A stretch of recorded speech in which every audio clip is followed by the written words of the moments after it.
오늘 이 영상에서는 지방 흡입을 고려하고 계신 분들이 가장 많이 물어보는 질문 8가지에 대해 이야기해 보려고 합니다. 지방 흡입을 할까 말까 고민하다 보면 이런저런 궁금증들이 많으실 텐데요. 오늘 그 모든 해답들을 알려드리겠습니다. 나가지 마세요. 인트로 보고 돌아올게요.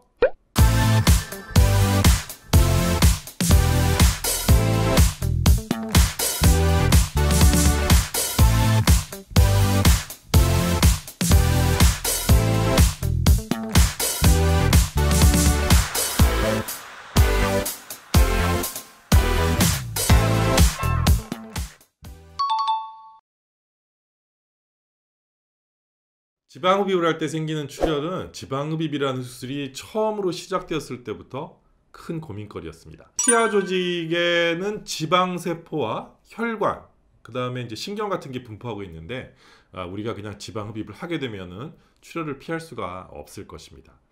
그런데 이제 미국의 유명한 피부과 의사 선생님인 닥터 클라인이라는 분이 지방흡입에 있어서 아주 혁명적인 솔루션을 만들어내게 됩니다. 바로 투메선트라는 용액을 이용하는 것입니다. 이 용액 안에는 생리식염수, 혈관수축제, 국소마취제 같은 것들이 이제 기본적으로 들어가 있습니다. 그래서 피가 많이 나지 않게 됩니다. 혈액응고와 관련된 질환이 있다거나 심장에 문제가 있어서 와파린이라는 약을 먹고 있다던가 이런 경우에는 출혈의 위험 때문에 수술을 할 수가 없어요. 하지만 일반적으로 건강한 분이라면 출혈이 큰 위험 요소가 되지 않습니다.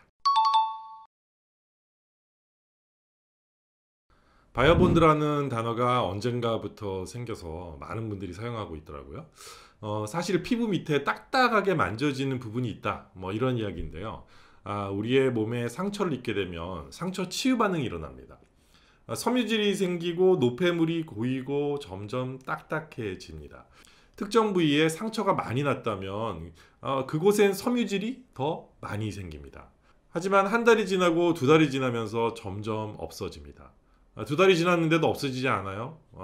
우리가 아무런 조치를 취하지 않으면 바이오본드가 생각보다 굉장히 오래 갈 수 있습니다.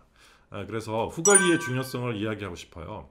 후관리는 필요 없다, 안 해도 된다, 쓸모없다, 이런 이야기를 하는 분들도 있어요. 저도 들어서 알아요. 하지만 제 경험으로 비춰볼 때 후관리는 매우 중요합니다. 후관리는 그냥 초음파나 고주파, 엔드몰로지 이런 거를 그냥 문지른다고 되는 게 아닙니다. 시기적절한 시기에 정확한 치료를 해주는 것이 중요합니다. 물론 후관리를 안 해줘도 아주 잘 낫는 분들도 계세요. 이런 분들은 필요 없겠죠. 하지만 붓기가 잘 안 빠지는 분, 멍이 많이 든 분, 딱딱하게 변하고 있는 분, 피부가 탄력이 없는 분, 색소 침착이 오려고 하는 분, 울퉁불퉁한 부위가 생기려고 하는 분, 이런 분들은 반드시 전문적인 후관리를 받으셔야 합니다. 하루라도 빨리 후관리를 시작을 해야 된다고 저는 생각해요. 나중에 문제가 있는 부위가 고착화되면 고치는 게 너무 어려워요. 빨리빨리 치료를 시작하면 예방을 하거나 짧은 기간 내에 치료를 할 수 있어요. 그냥 좋아지겠지 이렇게 생각하시면 안 돼요. 지금 이 영상을 보고 계신 분 중에 혹시 제가 말씀드린 이런 문제들이 있으신가요?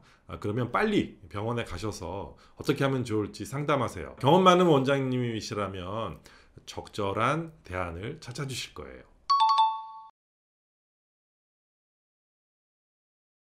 색소 침착이 생기는 경우는 여러 가지 이유가 있을 수 있습니다. 대부분의 경우는 멍이 많이 들었을 때 색소 침착이 잘 일어납니다. 그래서 멍이 너무 많이 들지 않는 것이 매우 중요해요. 색소 침착은 대부분의 경우 없어집니다. 하지만 체질에 따라서 적극적인 치료를 해야 하는 경우도 있습니다. 멍이 많이 들었을 땐 멍크림을 하루에 3번 이상, 5번 정도 이렇게 발라주면 좋아요. 이렇게 자주 바르는 것이 쉬운 일이 아닙니다. 압박복을 벗었다 입었다 이렇게 하셔야 되니까요. 그래서 멍이 안 드는 것이 또 더 중요한 포인트가 되겠네요. 멍이 들지 않더라도 색소 침착이 생기는 경우가 매우 드물게 있는데 수술 과정에서 발생한 마찰과 같은 이런 데미지에 의해서 피부에 멜라닌 세포가 자극이 되어서 색소 침착이 일어날 수 있습니다. 이 질문 사실 너무 많이 받아요. 생리 때 피가 나니까 피가 응고가 잘 안 될 거라고 이렇게 생각하는 분들이 많은 것 같습니다. 이런 건 조선시대적인 생각이에요. 잘못된 상식이죠. 지금은 2020년이에요. 우리가 정확한 실험 결과를 분석한 결과를 믿어야 합니다. 과학적인 시대에 살고 있으니까요. 그쵸? 우리가 출혈 시간과 응고 시간이라는 게 있어요. 실험을 해봤어요. 생리 주기에 따라서 계속해서 출혈 시간과 응고 시간이 어떻게 변하는지를 본 거죠. 여러분, 일단 응고 시간은 거의 변화가 없어요. 출혈 시간은 배란기 때 가장 짧아요. 그러니까 피가 가장 빨리 멈춘다는 이야기죠. 하지만 다른 기간들은 큰 차이가 없어요. 그래서 어려운 이야기를 쉽게 하면 생리기간이라고 수술할 때 피가 더 많이 나는 것은 아니다라는 거죠. 걱정하지 마세요. 운동. 어떤 운동요? 운동은 종류가 많아요. 일단 뭐 첫 주에는 걷는 거 이외에는 뭐 하라고 해도 하기 힘드실 거예요. 많이 불편해요. 뭐 예를 들어서 허리를 삐끗해서 움직임이 좀 둔한 분들 있죠. 그 정도라고 생각하시면 돼요. 둘째 주 정도면 걸어 다니는데 뭐 큰 문제 전혀 없습니다. 살살 산책도 하시고요.